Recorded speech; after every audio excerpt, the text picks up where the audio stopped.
Selamat pagi anak-anak. Bagaimana kabar anak-anak hari ini? Semoga kita semua selalu dalam keadaan sehat dan terus semangat belajar ya. Nah, pada video pembelajaran kali ini kita akan mempelajari perpindahan panas atau kalor secara konduksi. Anak-anak tahu apa itu pengertian konduksi? Ya, jadi perpindahan kalor secara konduksi disebut juga perpindahan kalor secara hantaran, yaitu perpindahan kalor tanpa memindahkan zat perantaranya. Pada peristiwa perpindahan kalor secara konduksi, yang berpindah hanya energi kalornya saja. Umumnya, perpindahan kalor secara konduksi terjadi pada zat padat. Agar kamu lebih mudah memahami peristiwa konduksi, mari kita lakukan kegiatan ini. Peristiwa konduksi dapat diumpamakan dengan kegiatan memindahkan buku secara estafet yang dilakukan oleh kamu dan teman-temanmu. Buku yang dipindahkan secara estafet kita umpamakan sebagai kalor dan orang yang memindahkannya sebagai zat perantaranya. Ketika kamu dan teman-temanmu memindahkan buku secara estafet, yang berpindah hanya buku itu saja, sedangkan kamu dan temanmu sebagai perantara tetap diam di tempat, tidak berpindah.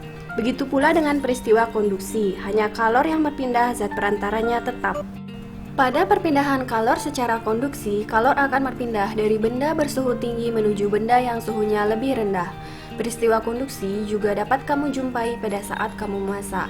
Pada saat kamu menggoreng, ujung spatula yang kamu pegang akan terasa panas walaupun ujungnya tidak bersentuhan dengan api kompor. Setrika listrik merupakan alat yang cara kerjanya menggunakan prinsip perpindahan panas secara konduksi. Ketika setrika dihubungkan dengan arus listrik, maka arus listrik akan mengalir melalui elemen pemanas. Panas dari elemen akan berpindah ke bagian alas besi setrika yang tebal. Selanjutnya, kita akan membahas syarat konduksi.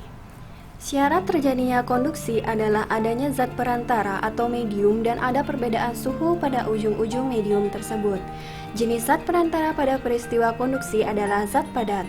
Mengapa zat padat? Hal tersebut karena jarak antara partikel-partikel atau molekul pada zat padat sangat rapat dan memiliki ikatan yang sangat kuat, sehingga kalor hanya merambat melaluinya saja, tetapi tidak sampai merusak jarak dan ikatan partikel-partikelnya sehingga tidak ikut berpindah.